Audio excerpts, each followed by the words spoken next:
Olá, boa noite. Eu sou a professora Thalisse. É um prazer estar aqui mais uma vez. Hoje nós iremos iniciar a unidade número 4 da disciplina Multimodalidade no Turismo. O objetivo da aula de hoje é estudar as vantagens e desvantagens do transporte do modal hidroviário e a sua relação com a atividade turística. Vou compartilhar minha tela com vocês. Então, o que vem ser o modal hidroviário? Consiste na locomoção de mercadorias ou pessoas por barcos, navios ou balsas via um corpo de água, tais como oceanos, mares, lagos, rios ou canais. Pode ser classificado de acordo com as suas vias: lacustres, quando a utilização de lagos, fluviais, quando o transporte for feito através dos rios, e marítimas, quando o transporte for feito através do mar. Sabemos que os navios, eles correspondem a um estilo de transporte muito antigo, desde a época do descobrimento, das caravelas. Durante muito tempo ele não teve concorrência, mas após a Revolução Industrial ele começou a dividir espaço com o trem. E após a Segunda Guerra Mundial, com o avião. Todos esses fatores contribuíram para um declínio da quantidade de passageiros que costumam utilizar esse tipo de transporte. Porém, ainda hoje, esse transporte é utilizado para passageiros e para cargas. As rotas desse modal podem ser rotas de longo curso, que também é conhecido como navegação internacional, realizada através dos oceanos, abrangendo navios regulares e os de rota irregulares.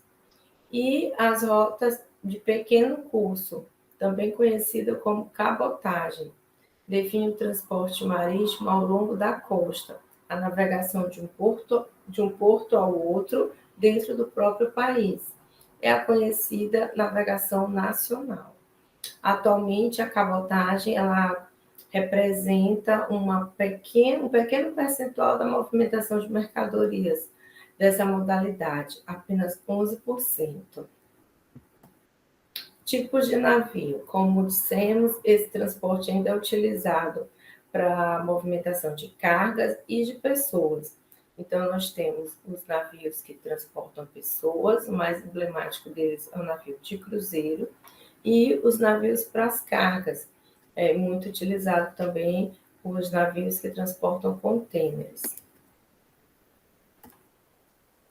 A atualidade no transporte marítimo brasileiro. Quem administra? Atualmente, o Brasil conta com 21 portos e essa administração ela é mesclada entre alguns portos são administrados pelo poder público, outros pela iniciativa privada. O sistema portuário brasileiro está entre um dos piores do mundo. No ranking de 144 países, feito pelo Fórum Econômico Mundial, o Brasil ocupa a posição de número 135. Isso referindo-se ao item qualidade dos portos. É um dos sistemas mais caros e ineficientes do mundo. Os portos brasileiros. Nós temos vários portos, como foi dito, e um dos principais é o Porto de Santos. Por lá passa praticamente 30% de toda a movimentação de carga do país.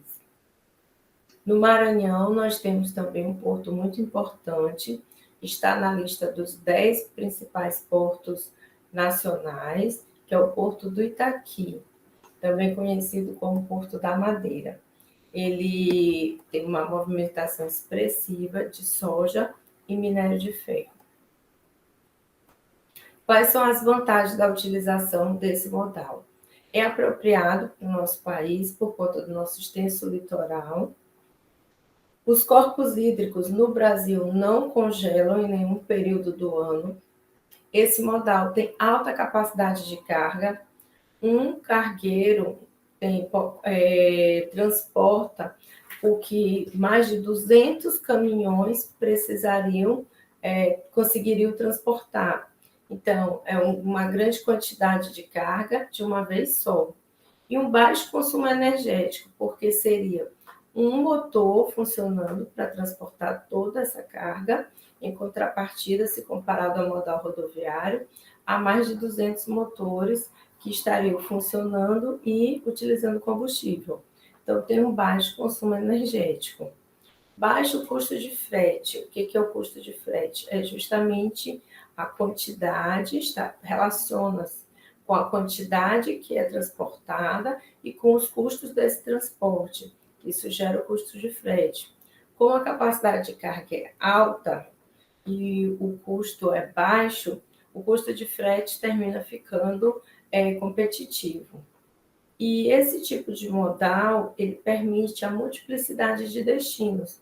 Então, ele pode atender vários destinos no mesmo trajeto, sem implicações tão impactantes no preço.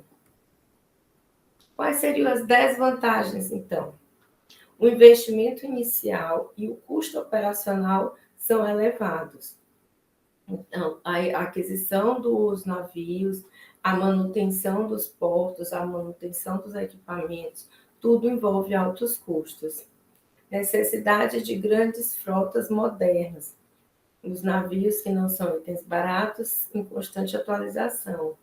Pressupõe a existência de portos, então esse tipo de navegação não pode acontecer de forma aleatória. O transporte é lento, em questão de velocidade. Predominância no Brasil de rios de planalto, ou seja, são rios que têm quedas d'água. E essas quedas podem gerar acidentes, são perigosas. Não é recomendado. Os rios de planície, eles são concentrados em áreas de baixo desempenho econômico, como é o caso do Amazonas. O rio lá é uma área que tem uma grande concentração de rios de planície, porém não tem tanta movimentação de cargas. A falta de investimento nos portos. O Brasil, de fato, investe muito pouco nessa modalidade. E o último ponto seria a burocracia nos portos para a liberação dos produtos, para averiguação, expedição de documentação e etc. O Brasil é conhecido mundialmente pela dificuldade de entregar a carga no momento certo, e vários contratos já foram rompidos por conta dessa questão do atraso. Em relação ao turismo, o Brasil, como tem um litoral extenso, também tem várias cidades permeadas por rios, por lagoas, por mares. O turismo doméstico tem vários produtos que trabalham essa questão náutica. O passeio do Delta do Parnaíba, por exemplo, que é um passeio que você vai no barco, eles fornecem alimentação e você faz todo o trajeto. A mesma coisa são as jangadas de Porto de Galinhas, para poder ver os peixinhos e os corais. Percebam que são espaços diferentes e embarcações diferentes. Florianópolis com alguns passeios temáticos, Rio de Janeiro com também os emblemáticos passeios de iate. São Luís, nós temos também passeios de barco com temáticas musicais, como é o exemplo do passeio do Reggae Cruise. Também temos passeios para conhecer as belezas locais, como é o passeio de barco na Raposa. O famoso passeio de lancha para chegar até os Lençóis Maranhenses. E também temos passeios atrelados à questão histórica, a sítios históricos, como é o caso do passeio do Sítio do Fisco. Você chega até o sítio através do rio Bacanga. Então, é uma forma diferente também de fazer um passeio náutico. Por fim, nós temos os cruzeiros, que é um mercado que cresce constantemente. Muitos proprietários de resorts estão deixando de investir em resorts para investir na questão dos cruzeiros, que tem dado muito lucro nos últimos anos. Também é uma opção de turismo utilizando a questão da modalidade hidroviária. Então, foram esses os nossos assuntos de hoje. Espero que esses conteúdos tenham contribuído. Assim nós finalizamos a nossa disciplina e aguardo todos vocês no próximo módulo. Obrigada mais uma vez por chegarem até aqui. Boa noite.